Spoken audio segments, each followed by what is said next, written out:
காலத்தில் நம்மளோட முன்னோர்கள் ஒவ்வொரு கடவுளுக்கும் ஒவ்வொரு கோலம் வச்சுருந்தாங்க.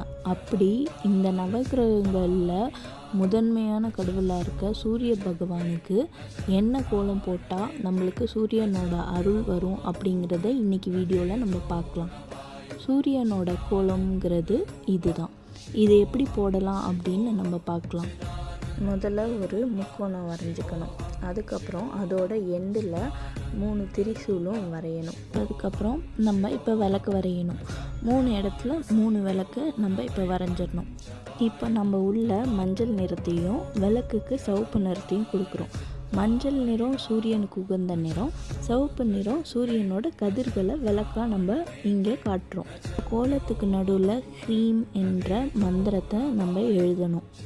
நம்மள்கிட்ட கலர் கோலப்பொடி இல்லைன்னா நம்ம இதே கோலத்தை செம்மண்ணிட்டும் நம்ம வரையலாம். வரைஞ்சோம்னா அதுவுமே நம்மளுக்கு நல்லது தான் தரும். நம்ம அடுத்த வீடியோவில் திங்கள் இல்லாட்டி சந்திர பகவானோட கோலத்தை நம்ம பார்க்கலாம். மறக்காமல் சேனலை சப்ஸ்கிரைப் பண்ணிக்கோங்க.